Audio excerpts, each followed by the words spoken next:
Good morning, day 18, our first zero day. We'll take you along, kind of show what we do on a zero. We're finding out ourselves our first one. Thinking probably 1 0 per month is what we're probably going to shoot for. Heading into the Smokies tomorrow morning, so trying to get rested. Smokies is probably the toughest section in the southern two-thirds, like I said before. One, because of elevation, and two, because there's really no way out other than Newfound Gap Road, which takes you to Gatlinburg. And it's basically an 80-mile stretch across the Smokies, so it's a long haul. We can't carry 8-9 days worth of food, we know that, so we got to get off at the Gatlinburg Road there. And the weather is so volatile because of the elevation that they close that road.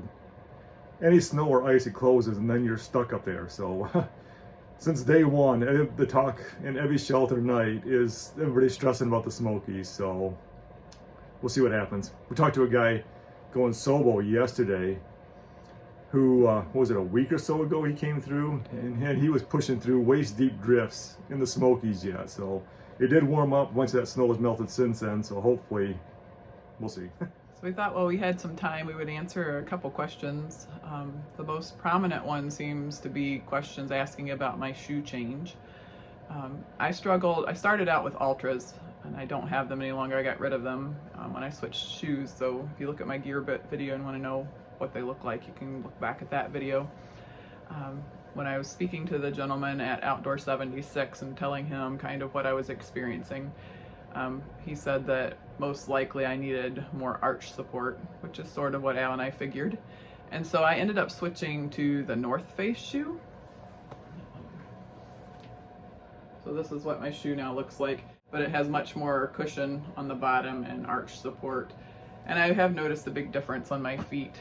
My arches still ache a little bit, and I think that's left over from the hurting from before. I'm still pleased with my Hokas. Going down into the knock, that long descent, I should have had my shoes tighter, especially on the 1 foot. I did get a small blister on my little toe, and the nail in that toe is pretty black and unresponsive right now too, so that may not make the whole trail. So other than that, I have no issues with my shoes at all. Our daughter sent a text the other day asking if we were having fun, and the more we thought about it, that's really a hard question to answer. We didn't know. I don't know, possibly if somebody else watches these videos as through hike, maybe you could comment on how you would describe the trail. We said, during the day when you're just expending a lot of energy climbing hills and stuff, it's kind of like if you're a runner and you're a mile away from home and your legs are like jelly and your heart's beating out of your chest. You really wouldn't consider that fun at that stage, but it's a little bit how the trail is during the day. You really can't categorize it always as fun, or I don't know. I mean, it's an amazing experience. We love every day out here, but trying to put it into words, I guess, is difficult. Sometimes, I don't know, we're not quite sure how to. I would say it's definitely the hardest thing I've ever done. And at the end of that day, I always feel extremely satisfied and proud of what I accomplished that day.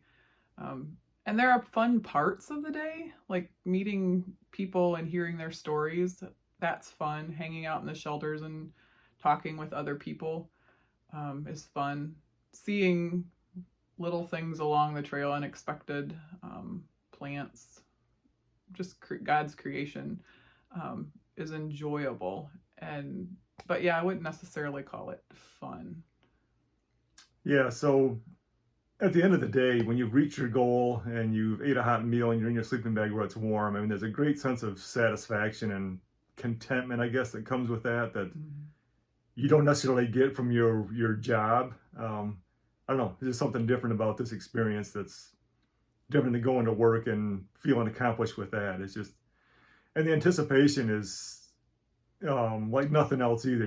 There's always a new stretch of trail ahead of you. It's not like being at home either, where everything is familiar and mundane. This is, every time we step out on the trail, it's a new piece of property we've never seen before, and hills we never climbed. And so that's what kind of pushes you forward, is the anticipation of what's next. We lay in our bags at night and we plan our day logistically with AWOL Guide and a Far Out app. And it's just kind of fun to plan and see where we're jumping off at the next town. And the towns are interesting too, especially down south with southern hospitality. And a good part of the economy of these towns down here is trail people, you know.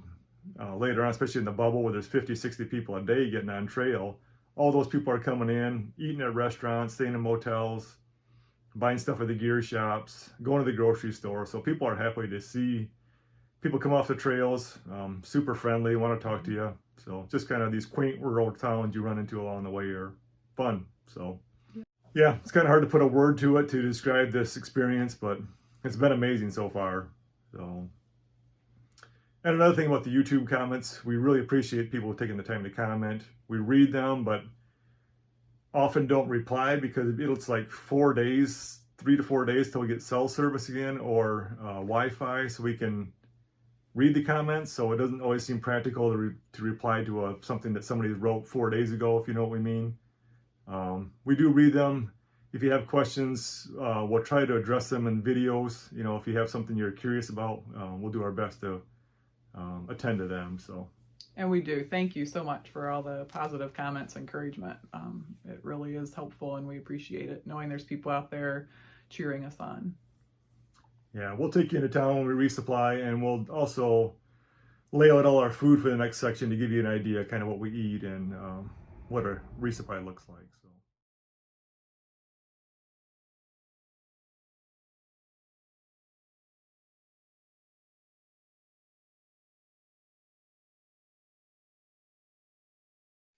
So we just got back from Ingalls. Stepping back, this is a typical 4-day resupply. For both of us. For both of us, yeah. So breakfast, we do the breakfast essentials. They call for 1. We typically put 3 in per drink. We have a Gatorade bottle. We dump them in. And then I have dips, granola bars. Sandra has some protein bars there. This row here is snacks we carry. We have a hip belt pocket that we carry snacks in, and that's anywhere from candy bar stuff to, I like trail mix. So. Then this next row here is our lunch. This time we're doing peanut butter and jelly sandwiches. We just make them up ahead of time. Al's doing combos. I'm getting tired of combos, so I'm trying Cheez-Its this time. And then bars for dessert. And the bottom row here we have suppers. I had a Mountain House left over yet that I haven't eaten. So we have 4 different meals for supper choices. Yeah, we do Nora sides. We're trying some soup this time here. We'll see how that goes. Probably not mix it very thin, so it's kind of a real thick stewish type. We try ramen and usually a tuna or a chicken with it. We also got the real bacon bits this time just to throw in stuff to kind of jazz it up and make it a little bit more hearty. So that's what typical resupply looks like.